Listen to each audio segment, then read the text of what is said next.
Hi, it's Kim. Welcome to another video by the Entropy System. Picture, if you will, a house with more people than rooms. Living in a house like this could go one of two ways. It could be chaotic, overcrowded, people tripping over each other, constantly having to clean up messes that they didn't create, and otherwise just not knowing where they fit or belong. It also could be a very cozy space where everybody feels very comfortable and knows where to go. Responsibilities are fairly divided, so nobody has to deal with too much, and the close proximity to one another is a source of reassurance. Now imagine a doctor knocks at the door and says only one person is allowed to live in this house. Nobody has to leave, but since Jeff's name is on the lease, everybody needs to fuse into Jeff. Everybody needs to become Jeff. If the house is chaotic, this could be an idea that causes a source of joy. Everybody's life is divided into fewer slices. There's more space to stretch out and feel independent. When you're all one person, it's easy to pick one life path and go with it. You don't have as many conflicting thoughts or emotions or ideas. But if the house is peaceful, the idea of becoming Jeff sucks. It takes away that comfort, that reassurance, that feeling of belonging and familiarity. And most importantly, I like me. I like me a lot. I don't want to become someone else. I don't want to fuse into Win or Daniel or whoever.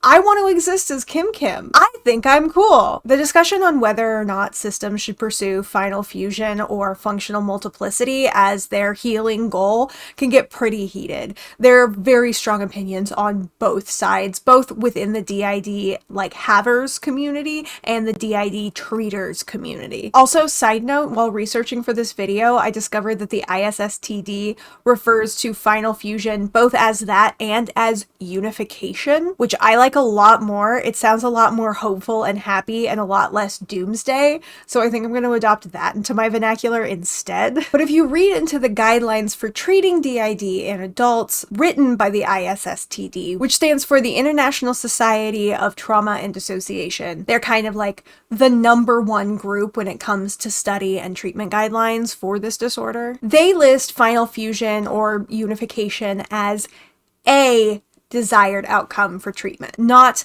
the desired outcome. And they also state that for some systems, unification just isn't a possibility at all, even if they do want it. And this could be for a number of reasons. Specifically, they list chronic and serious situational stress, avoidance of unresolved, extremely painful life issues, including traumatic memories, lack of financial resources for treatment, comorbid medical disorders, advanced age, significant unremitting DSM Access 1 or Access 2 comorbidities, and or significant narcissistic investment of the alternate identities and or DID itself, among others.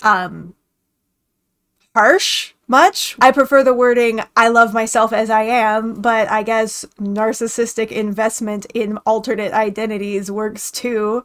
So for all of these reasons and ones not listed, the other valid option for treatment is functional multiplicity. But why would a system choose final fusion? Why would they choose functional multiplicity? What are the ups or downs of both sides? Because there are ups and downs of both sides. One of the biggest arguments against fusion is that it sounds like death.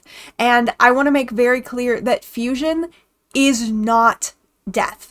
Alters can't die. They're parts of your consciousness. They can't just go away. They can go dormant or they can fuse, but they can't die. When one alter fuses into the system, be it a 1-to-1 fusion or kind of a scattering among all the alters in the system, that part of the consciousness just exists differently now. In our system, it's incredibly easy to see the influence of these fused alters on who the rest of us are today. Leto and Jonathan fused with me directly, and both times I got a big boost in stability of my emotions. The stability after Jonathan made sense. The stability after Leto, not so much, because boy was emotional, but something about him plus me just balanced each other out. When Kit fused, the biggest immediate change we could see is that our young alter, Karen, could suddenly read.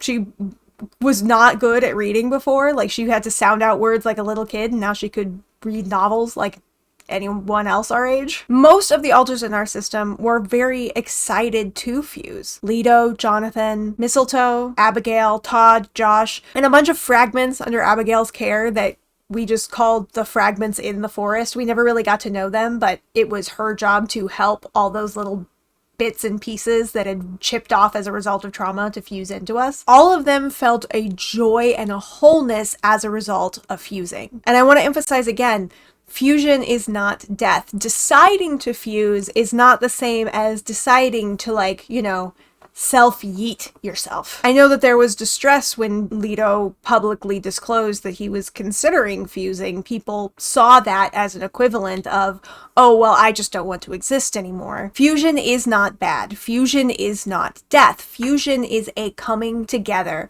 a step towards a more complete whole self. It's making that part of your consciousness more accessible to more of your consciousness. Because while we as alters are kind of separate people, we're also not. We're not separate consciousness. We are fractions of consciousness in one mind. And when fusion happens, the amount of division within that one fractured consciousness lessens. But that doesn't mean that fusion doesn't have its downsides. Fusion brings change, and change isn't always bad, but with our experience with fusion, we don't really have a way to predict what kind of changes will happen when a fusion occurs. Even a carefully planned fusion, like when Jonathan fused with me, can cause unexpected things to happen. For example, Wynn's gender just straight up changed. And that threw our life into a little bit of a roller coaster because, to the surprise of no one, not everybody is super happy and accepting and excited when a person they know comes out as non-binary. Our likes, our dislikes, our temperaments, our triggers, they all change. The way we function and support each other as a system has to change. We have to go through a period of re-getting to know ourselves and one another and what balance in our system looks like. Every fusion we experience brings at least some chaos as we have to rediscover stability with this new distribution of self. We also learned that unwanted fusion sucks a lot. We don't like it. During good old lockdown that everybody remembers, something in our subconscious decided that Kit was no longer needed in the state she existed, and so our subconscious forced fusion on her.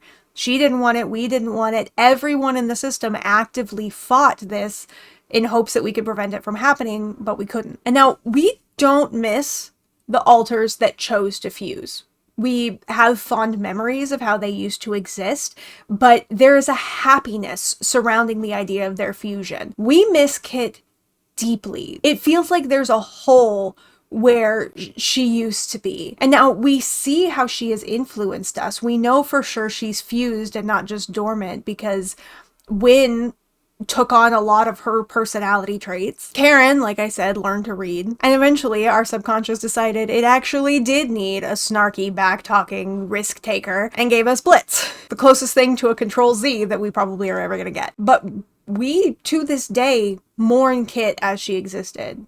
We miss her. We will sometimes instinctively reach out to try to find her the same way we would have when she was around and we needed her support. This is just a sign to us that forcing an unwanted fusion is just going to bring sadness and a feeling of incompleteness, and we definitely don't want more of that. We acknowledge that final fusion or unification is the absolute best choice for some systems out there. A lot of systems, probably. There are a number of DID content creators that we watched for years that did end up achieving final fusion. And the joy that they express when they discuss feeling whole, having access to every part of themselves at all times, the fact that they don't have to divide up their life anymore, the fact that there isn't this profound internal conflict at all times. They feel like their lives are so much better off, and I love that for them. No part of themselves has to feel left out or forgotten or not supported enough because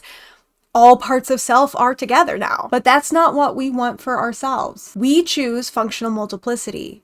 We love the way we exist right now. We love each of our parts individually, and we love the way we get to rely on one another. We love how self-care and self-love comes a lot easier when we consider the fact that an act of self-love is an act of love for the system. It's us taking care of everybody.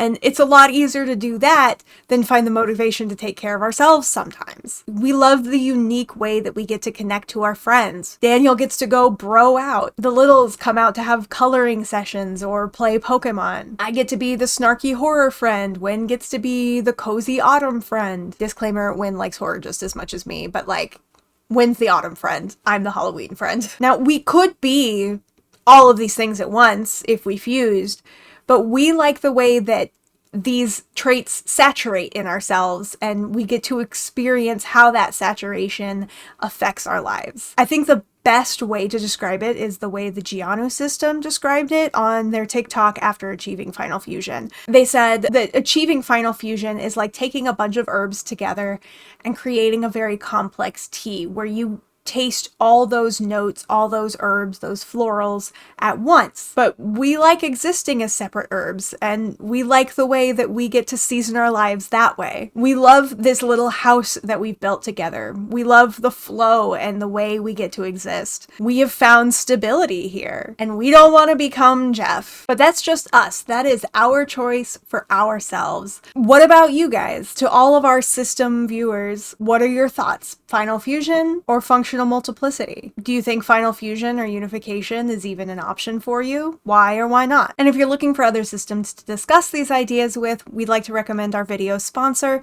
Dissociative.cafe, a grounded community of adult-age DID and OSDD systems discussing their life, their struggles, and building a community together. We'd also like to thank each and every one of our patrons for helping us make these videos and making our content creation possible. And especially big thank you to the Electric Circus, Sarah G, Sarah Beers, and Will Mitchell. If you'd like to become a patron and have access to exclusive videos, polls on our future content, and a monthly Zoom call, a link to our Patreon is in the description below. And to each and every one of you watching, thank you for being a part of our community. It means more to us than we could ever say. We hope you remember that you are loved, you are valuable, and you are valid. Until next time, bye!